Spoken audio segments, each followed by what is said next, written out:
हमने शहर को दी एक नई पहचान, हम हैं सिंघानिया बिल्डकॉन।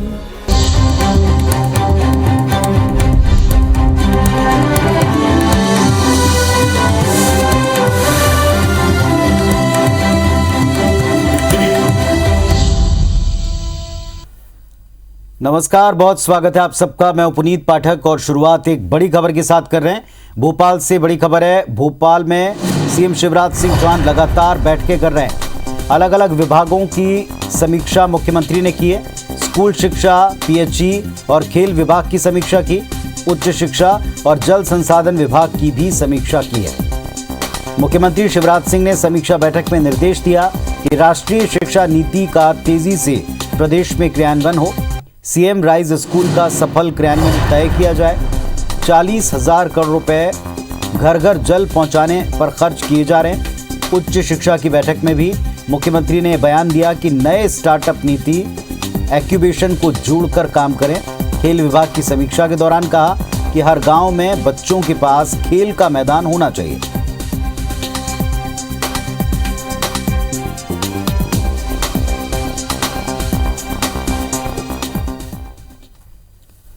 मध्य प्रदेश की सियासत में इन दिनों गाय की मौत को लेकर जमकर सियासत हो रही है। भोपाल के बैरसिया की गौशाला में गायों की मौत को लेकर कांग्रेस प्रदेश सरकार पर हमलावर है। वहीं कांग्रेस प्रदेश अध्यक्ष कमलनाथ ने कांग्रेस विधायक पीसी शर्मा की अध्यक्षता में एक कमेटी बना दी है। ये कमेटी गाय की मौत की रिपोर्ट तैयार करेगी और बीजेपी नेताओं के करेक्शन की पड़ताल भी करेगी। पीसी शर्मा ने कहा कि गुरुवार को सैकड़ों समर्थकों के साथ गौ संवर्धन बोर्ड के दफ्तर का घेराव करेंगे। जबलपुर में मध्य प्रदेश गौ संवर्धन बोर्ड के उपाध्यक्ष स्वामी अखिलेश्वरन गिरी ने पलटवार करते हुए कहा कि कांग्रेस जन्म से धर्म विरोधी पार्टी है। ऐसी पार्टी गायों की मौत की जांच करे, ये आश्चर्यजनक है। कांग्रेस इस पर सिर्फ राजनीतिक फायदा उठाना चाहती है। वहीं बीजेपी विधायक यशपाल सिंह सिसोदिया ने अपनी सरकार से गायों के चारे के लिए उपलब्ध कराने की मांग की है।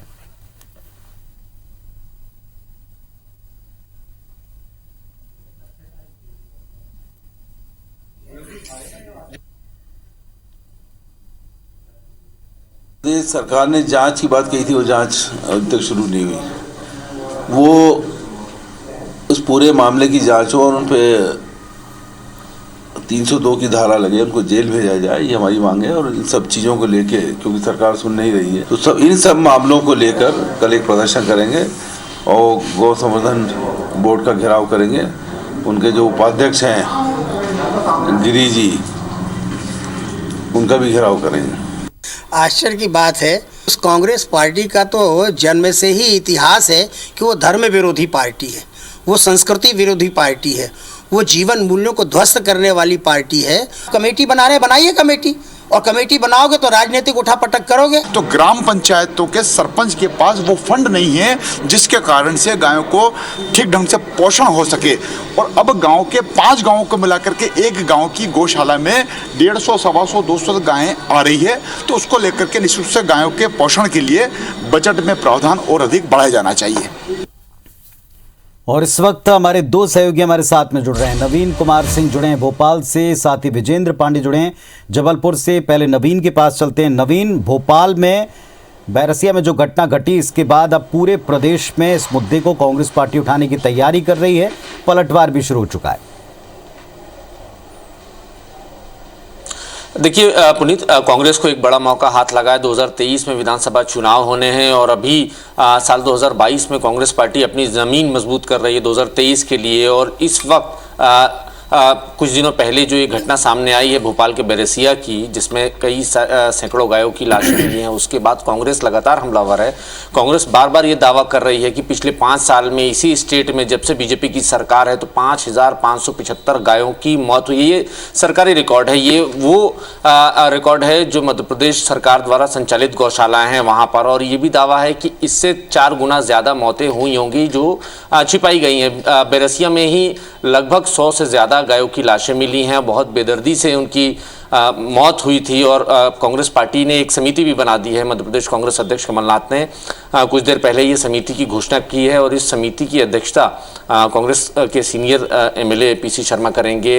सीधे तौर पर कांग्रेस का एजेंडा है कि बीजेपी सरकार के जो दावे हैं उनको किसी तरीके से एक्सपोज किया जाए, और इसी जिम्मेदारी के साथ पीसी शर्मा और उनकी टीम बैरसिया भी जाएगी। और न सिर्फ बैरसिया पुनीत, बल्कि मध्य प्रदेश की सभी जो मध्य प्रदेश सरकार की जो गौशालाएं हैं, जो मध्य प्रदेश सरकार जिनका संचालन करती है, हर गौशाला का फीडबैक लेंगे, वहां पर फिजिकल पड़ताल की जाएगी, कितनी गायें हैं, किस हालत में रह रही हैं और उनके लिए चारे का क्या इंतजाम है। चूंकि बैरसिया में जिस तरीके से ये हादसा हुआ है, और ये उसमें खबर निकलकर सामने आई कि कुछ दिनों पहले जब डॉक्टर वहां सर्वे करने गया था, तब डॉक्टर ने संचालक से कहा था कि कम से कम गायों को ठंड से बचाने के लिए कोई उपाय किए जाएं, पॉलीथीन या बोरे किसी चीज़ का इस्तेमाल किया जाए। तो ये स्थिति थी कि उस गौशाला में सर्दी से बचाने के लिए कोई इंतज़ाम उस गौशाला के पास नहीं था। तो इसी के बाद लगातार कांग्रेस ने जो अपने एजेंडे सेट किए हैं, अपने जो बिंदु जांच के जो बनाए हैं, उन बिंदुओं में एक महत्वपूर्ण बिंदु ये भी है कि मध्य प्रदेश में फिलहाल सर्दी का सितम लगातार जारी है, और क्या गौशालाओं में वो इंतज़ाम है जिससे गौवंश को बचाया जा सके। कितना सरकार ने बजट दिया है, ये भी दावा किया गया पुनीत कि मध्य प्रदेश की सरकार प्रति गाय सिर्फ 20 रुपये देती है, और जो कि 20 रुपये बहुत कम है चारे के लिए या प्रति गाय उसके रखरखाव के लिए, उसके संवर्धन के लिए। जबकि ये भी दावा किया गया कि मध्य प्रदेश की जब कमलनाथ की सरकार मध्य प्रदेश में थी, तब 1000 गौशालाएं बनाने के लिए कमलनाथ ने बजट भी सैंक्शन कर दिया था, सारी व्यवस्थाएं कर दी गई थी। लेकिन मध्य प्रदेश में जब से बीजेपी की सरकार आई है, उन गौशालाओं का काम पूरा नहीं हुआ, और मुश्किल से 100, 125, 150 गौशालाएं जो हैं वो फिलहाल संचालित हो रही हैं। तो कुल मिलाकर गाय और गौवंश के नाम पर बीजेपी सरकार को घेरने की तैयारी कांग्रेस ने कर ली है। कल पीसी शर्मा गौ संवर्धन बोर्ड का घेराव भी करेंगे अपने सैकड़ों समर्थकों के साथ, कई सारे कांग्रेस के कार्यकर्ता भी होंगे, और पीसी शर्मा इसके बाद पूरे मध्य प्रदेश का दौरा करेंगे, उन पंचायतों में जाएंगे जहां गौशालाएं चलाई जा रही हैं, जहां बड़ी संख्या में गौवंश है, उनकी क्या स्थिति है, कितने साल में, कितने दिनों में कितनी मौतें हुई हैं, उनको किस तरीके से उनको संवर्धन किया जा रहा है, क्या सरकार बजट दे रही है, और कितनी हीला हवाली या इसमें गड़बड़ी घोटाला किस तरीके से हो रहा है। तो इन तमाम बिंदुओं पर एक मुकम्मल रिपोर्ट पीसी शर्मा तैयार करेंगे, उनकी समिति तैयार करेगी। मध्य प्रदेश कांग्रेस अध्यक्ष इस समिति की इस रिपोर्ट के जरिए मध्य प्रदेश की सरकार से जवाब भी आने वाले दिनों में मांगेंगे। चलिए, और गौ संवर्धन बोर्ड को लेकर के भी हम बयानबाजी देख रहे हैं। विजेंद्र के पास में चलेंगे। विजेंद्र, गौ संवर्धन बोर्ड उल्टा कांग्रेस पर आरोप लगा रहा है कि धर्म विरोधी पार्टी है, बना लें आप कमेटी, आगे इस कमेटी से सिर्फ सियासत ही होनी है।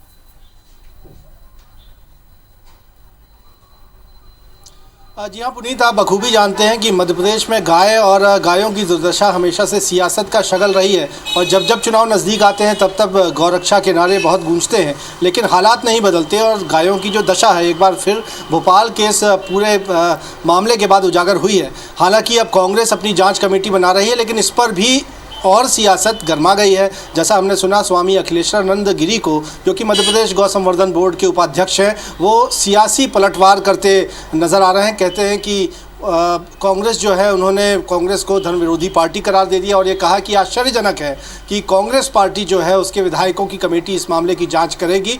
और ये कहा कि 67 के दशक में जब गौ हत्या को निषेध करने को लेकर देश की राजधानी में साधु संतों की ओर से प्रदर्शन किया गया था, तब उन पर कांग्रेस की ही सरकार ने लाठी डंडे चलवाए थे। और इस पूरे मसले पर एक तंज कसते हुए कांग्रेस पार्टी पर गौ संवर्धन बोर्ड के उपाध्यक्ष नज़र आ रहे हैं। हालांकि उनका कहना है, पलटवार करते हुए, कि मध्य प्रदेश में जो कांग्रेस की सरकार थी तो 24,000 गौशालाएं बनाई जानी थी, 1,000 गौशालाएं ही बनाई गई, और गौ संवर्धन बोर्ड भंग रखा गया। इसका एक उल्टा जवाब मांगा है उन्होंने, और साथ ही साथ कहा है कि कांग्रेस ने बहुत कुछ काम किया नहीं, और मौजूदा सरकार जो काम कर रही है उसको लेकर मौजूदा स्थिति में जो कांड उजागर हुआ उस पर सियासी लाभ लेने की फिराक में कांग्रेस है, लेकिन बीजेपी और प्रदेश सरकार ऐसा नहीं होने देगी। और जांच की बात जो है इस मामले पर की जा रही है, लेकिन हम कह सकते हैं कि एक बार फिर पुनीत 2023 जो है वो नज़दीक है, अगले ही साल प्रदेश में चुनाव होने हैं। और जैसा हम कहते हैं कि अक्सर गायों पर सियासत मध्य प्रदेश में चुनावों के आसपास ज़्यादा होती आई है, और वो दौर जो है वो नज़र आ रहा है। और देखना होगा कि इन सियासी आरोपों और प्रत्यारोपों के बीच में गौशालाओं में, सामान्य गौशालाओं में गायों की कितनी हिफाजत हो पाती है। चलिए, इससे भला कितना होता है गौशालाओं का, क्योंकि स्थिति जो पिछले दिनों देखी है वो वाकई दुर्भाग्यजनक है, और इन तस्वीरों को लेकर के सभी बड़े चिंतित हुए। शुक्रिया आप दोनों का पूरे अपडेट के लिए। मध्य प्रदेश विधानसभा में ओबीसी और SC/ST वर्ग समितियों की बैठक आयोजित की गई, जिसमें राज्य मंत्री रामखिलावन पटेल, विधायक जालम सिंह पटेल, प्रदीप लारिया, कमलेश्वर पटेल शामिल हुए। 15 सदस्यीय समिति की बैठक में कार्य योजना पर मंथन किया गया। पिछड़ा वर्ग आंदोलन, उनकी मांग को लेकर बैठक में रामखिलावन पटेल ने प्रस्ताव रखा। विधायक प्रदीप लारिया ने कहा कि अनुसूचित जनजाति की सिफारिशों का अध्ययन किया जाएगा, नियुक्तियों पर फैसला समिति करेगी। साथ ही विधानसभा अध्यक्ष गिरीश गौतम ने सदस्यों को सलाह देते हुए कहा कि विधानसभा की समितियों की समय समय पर बैठक होनी चाहिए, छुट्टियों में भी बैठक होगी, ये परंपरा शुरू करेंगे। सदस्यों की समस्या और समाधान के लिए अध्यक्ष का पूरा समर्थन होगा।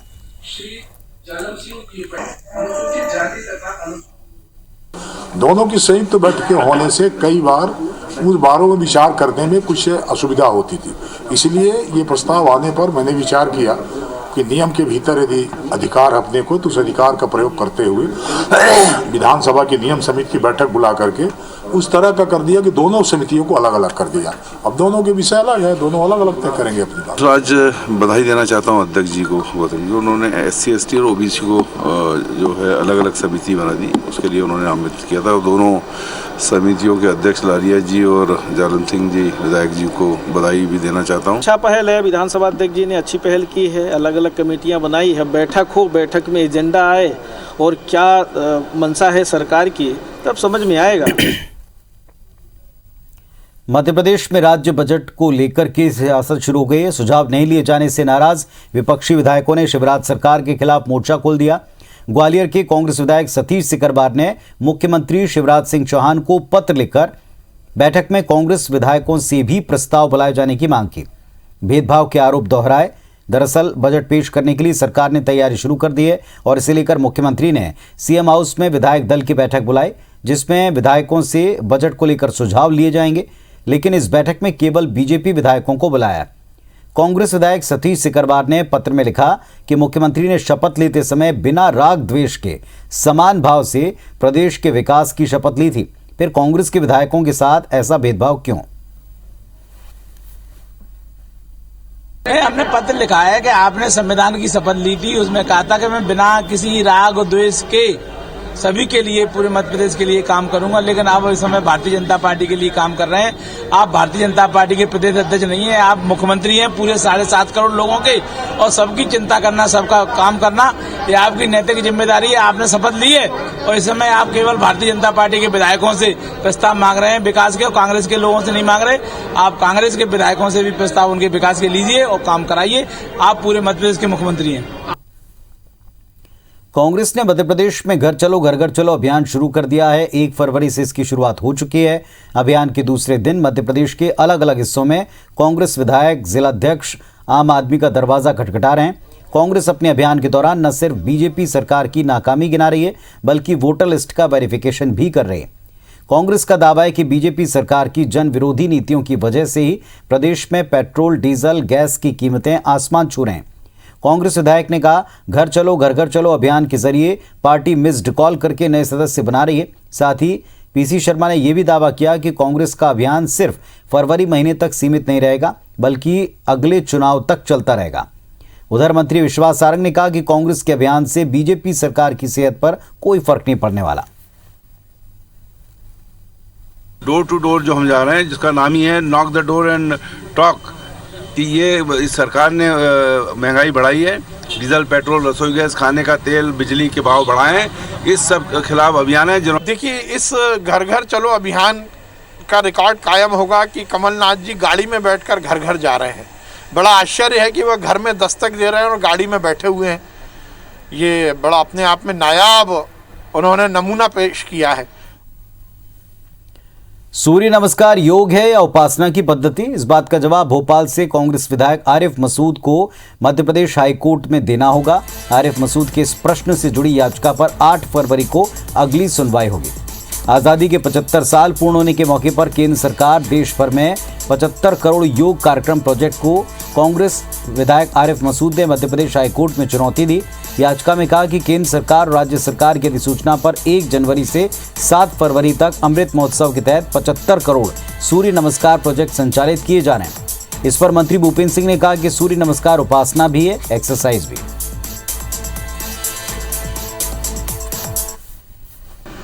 हम सब जानते हैं कि ये उपासना भी है और एक्सरसाइज भी है, दोनों चीज़ें हैं, और इसीलिए उसको सूर्योदय के समय किया जाता है।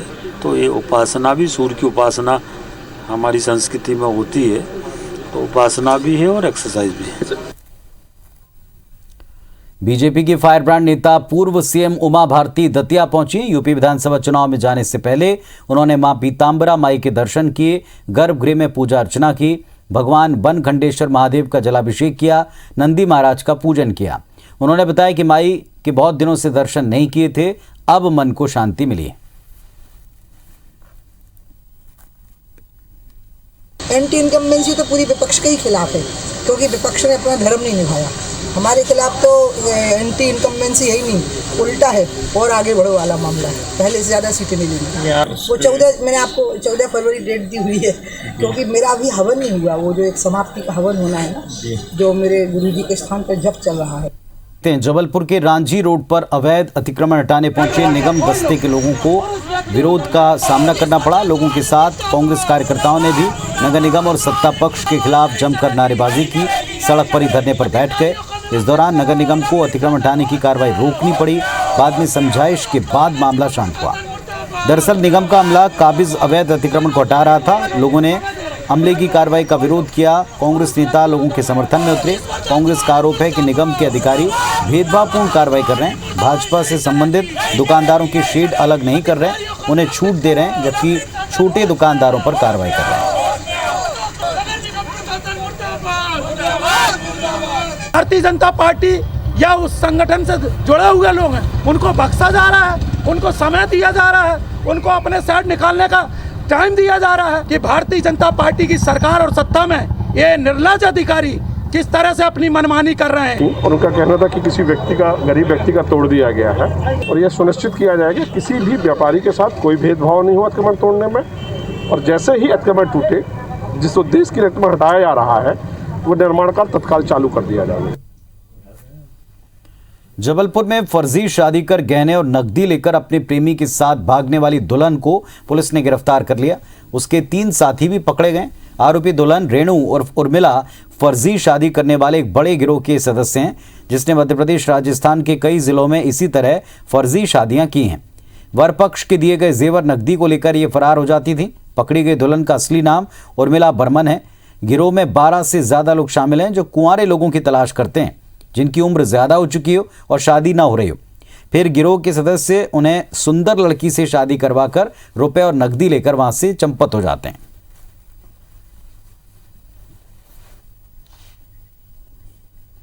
फरियादी की रिपोर्ट पर धारा 420 का प्रकरण पंजीबद्ध किया गया है और ये आरोपियों को सभी को गिरफ्तार किया गया। अब इनसे पूछताछ पर कई जगह 6-7 शादियाँ अलग अलग जगहों पर, अलग अलग जिलों पर इनने करवाई है। उसके संबंध में बेचना में जो तथ्य आएंगे उसके अनुसार कार्रवाई की जाएगी। भोपाल में बीते 2 माह से नकाब लगाकर चोरी की वारदात अंजाम देने वाला गिरोह पुलिस के हत्थे चढ़ गया। बड़ी बात ये, इस गिरोह में 10वीं का छात्र भी सक्रिय था। पुलिस ने एक और आरोपी बंटी और इब्राहिम को गिरफ्तार किया। 13 लाख रुपए के जेवरात बरामद कर लिए। गिरोह ने कार चोरी की वारदातों को कबूल किया। गिरोह ने 3 थाना क्षेत्रों में करीब 6 से अधिक वारदातें की हैं। सस्ते दाम पर गहने खरीदने की सूचना पर पुलिस ने जाल बिछाते हुए इनको पकड़ा है। आरोपी को घेर कर गिरफ्तार किया है। पुलिस पूछताछ में छात्र ने 2 अन्य आरोपियों के नाम का खुलासा किया है। फिलहाल अन्य सदस्यों की तलाश में पुलिस है। थाना क्षेत्रों में जो चोरियां हुई है वो पुलिस ने अभी तक खुलासा किया है। पूछताछ में हो सकता है कुछ अन्य भी या अन्य जिलों की भी चोरी सामने आए। और जो अभी तक की कार्रवाई है उसमें पुलिस ने एक कार बरामद करी है, साथ ही 13 लाख का मशरूका। जो एक आरोपी है उसके संबंध में पुलिस जानकारी प्राप्त कर रही है, उसके लिए टीम भी जो है रवाना है। तो इस बुलेटिन में फिलहाल इतना ही। खबरों अपडेट्स के लिए आप देखते रहें IBC 24। नमस्कार।